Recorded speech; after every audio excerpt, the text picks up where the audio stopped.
وفي الحلقة الختامية والأخيرة لحصاد مسلسلات 2024. أهلا بكم أصدقائي في كل مكان بفيديو جديد. معاكم صديقكم مين محمد. وفعلا دي كانت سنة سقوط الأسامي الكبيرة بمواسمهم الجديدة وإحباط ما بعده إحباط. في البداية عندنا بعض المسلسلات الشرفية قبل ما نبدأ قائمتنا المعهودة: سويت بي، 3 بادي بروبلم، ديسكليمر، دوم بروفيسي، ماسترز اوف ذا اير. ومن غير كلام ورغي كتير وإذا بنا بقائمة المسلسلات الأفضل بالنسبة لي لعام 2024، مسلسل بيبي ريندير. I think you love it. اكتر مسلسل هيخليك تخاف من الناس اللي ستوكر واللي بتترصد حد حرفيا بشكل مرعب. مسلسل بقصه مأساويه، والعجيب والمختلف هنا ان الممثل اللي بيلعب الدور ده هو بيحكي اصلا عن قصه حياته وكاتب وصانع هذا المسلسل، اللي هو انا مش عارف اتعاطف معاك ولا اقول لك انت في ايه يا عم في دماغك. ومشكلتي ان انا مش عارف الاقي مدخل في القصه عشان ارشحه لحد، وفي نفس الوقت عندي تضارب ان انا مش عايز ارشحه لحد يتفرج عليه نهائي. مسلسل ذا جنتلمان. Welcome to the jungle.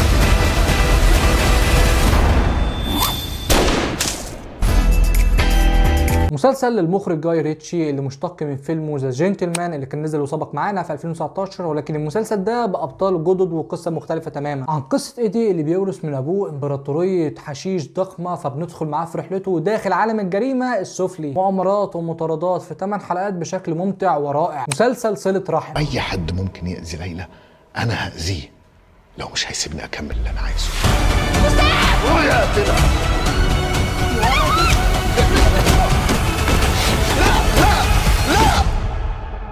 افضل مسلسل مصري في 2024 وفي موسم رمضاني، صدق او لا تصدق. قصه بنهايه ممتازه وتمثيل رائع جدا واخراج متميز وبشده، عن قصه حسام وليلى وصراع زواجهم ورحلتهم ودخولهم لعالم تأجير الارحام. قصه عن اهميه وجود الطفل في استمرار العلاقه وزياده الترابط الاسري في الزواج، وقد ايه ان دايما الحب مش كفايه. مسلسل سكويد جيم الموسم الثاني.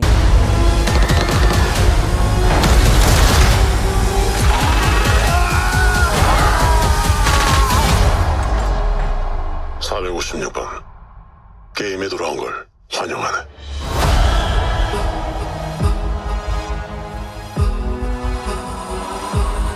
يعود معنا عالم لعبة الحبار من جديد بموسم تاني كويس جدا ولكن مش مكتمل. قصة الموسم التاني كانت جاية متعرية قدام الجمهور، هل يعلي بالألعاب ولا يعلي بالدراما؟ طب القصة هتمشي ازاي والناس اصلا عرفت قواعد وحدود العالم المجنونة؟ وارتباط الناس بالموسم الاولاني كان جاي اصلا من حتة المفاجأة، فالموسم التاني كان بيلعب على الدراما والاختيار، وقد ايه مهما كان قدامك فرصة بالهروب والنجاة بحياتك قصاد رهان ضئيل ومحدود الفوز بيه، الا ان جشعك وبؤسك وعدم وجود حياة ليك في حال الخسارة بتراهن دايما على حساب نفسك. مسلسل أركين الموسم الثاني.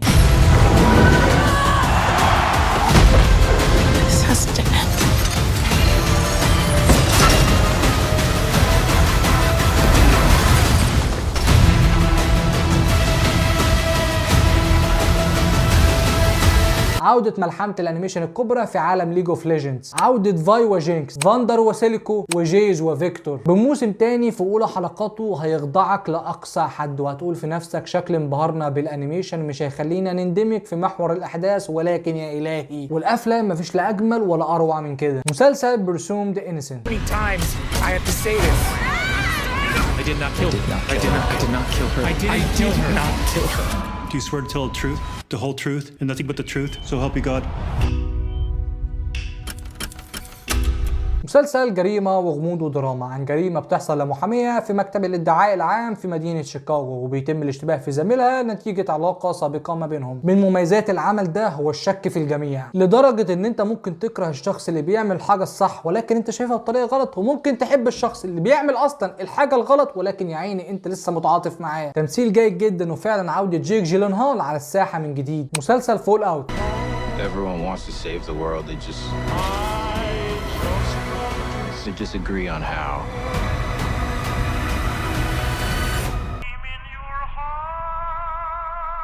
مسلسل عن نهاية العالم ما بعد كارثة نووية أدت إن البشر يعيشوا تحت الأرض لحمايتهم الشخصية، حاجة كده شبه مسلسل سايلو وذا 100. قصة لوسي وماكسيماس والغول وفروقات الحياة ما بينهم الثلاثة ما بعد الكارثة. لوسي اللي من قبل 33 اتولدت وعاشت واتربت في القبو ده، ولما خرجت للعالم بنشوف إيه اللي حصل ما بعد الكارثة من أعينها فقط. ماكسيماس الطامح إن يكون ليه شأن في منظمة البراذر هود، والغول اللي شفناه في لمحات من الماضي والآن في الحاضر اللي تحول لأسطورة قاتلة في عالم العالم مش بيرحم. مسلسل شوجن. Yours is yours.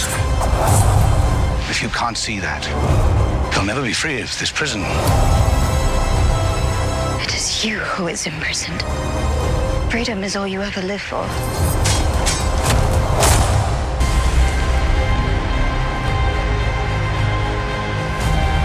انا من الناس اللي اتفرجت على المسلسل ده في بدايه صدوره في اول حلقه او حلقتين، ولكن ما اندمجتش وعملت له سكيب، لان انا كنت متوقع ان انا داخل على مسلسل حرب واكشن والى اخره. ولكن لما رجعت اتفرجت عليه من جديد اتصدمت حرفيا. يا ساده المسلسل ده باحداثه ودرامه وشخصياته وحواراته وتقلباته وخياناته وتصادم الثقافات الغربيه بالشرقيه كان شيء ممتاز. رحله تورناجا للزعامه بشرف، ولا رحله جون بلاك سورن لبدايه تحالف جديد ما بين بلاد انجلترا واليابان ونهاية عصر البرتغال. في مسلسل بيختبر مين دايما اللي بيكون على حافة الوفاء والخيانة. لو اندمجت في المسلسل ده بثقافاته واعرافه اوعدك انك هتكون موعود على تحفة ما تتنسيش. مسلسل دارك ماتر.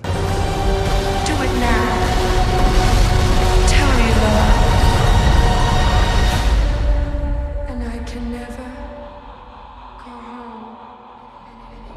جيسون ديسون هو استاذ فيزياء. في ليله ما بيتم اختطافه عشان يفوق يكتشف ان بيعيش حياه لنسخه بديله لنفسه عبر الاكوان الموازيه، عشان نعيش معاه رحلته في عودته لعائلته الحقيقيه وانتقامه من نفسه. مسلسل بعنوان وبيأكد المقوله الشهيره اكبر عدو ليك في الحياه هو نفسك ثم نفسك، وقد ايه ان لحظه وقرار واحد ممكن يغير لك حياتك حرفيا. واحد من علامات 2024 المميزه واللي دخلت قلبي من الباب الكبير. مسلسل ذا بينجوين.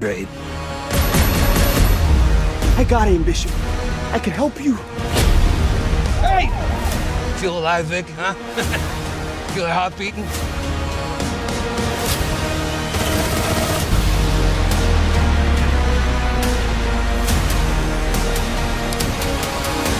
واخيرا وصلنا لتحفه السنه، تحفه الكوميك بوك والسوبر هيروز الاسطوريه، الدراما وصراع العصابات والتسلق نحو القمه. افضل مسلسل سوبر هيروز قصير في دي سي ومارفل مجتمعين، ومن افضل المسلسلات اللي شفتها في حياتي في اخر 5-6 سنين. واداء كولين فيرين كبينجوين بيتقارن جدا بجوكر هيث ليدجر عادي جدا ومرتاح. ده بجانب طبعا مجموعه كبيره من الممثلين والشخصيات اللي معانا، سواء شخصيه فيكتور وشخصيه صوفيا فالكون او والدته وبقيه الشخصيات اللي معانا اللي ظهرت معانا في ادوار بسيطه ومحدده. والنهايه الصعبه والقاسره جدا للقلوب، وفعلا يستاهل وبجداره يكون افضل مسلسل في 2024 بجداره واستحقاق. وخلصت معانا قوائمنا من الاسوأ والافضل عن عام 2024 بافلامها ومسلسلاتها.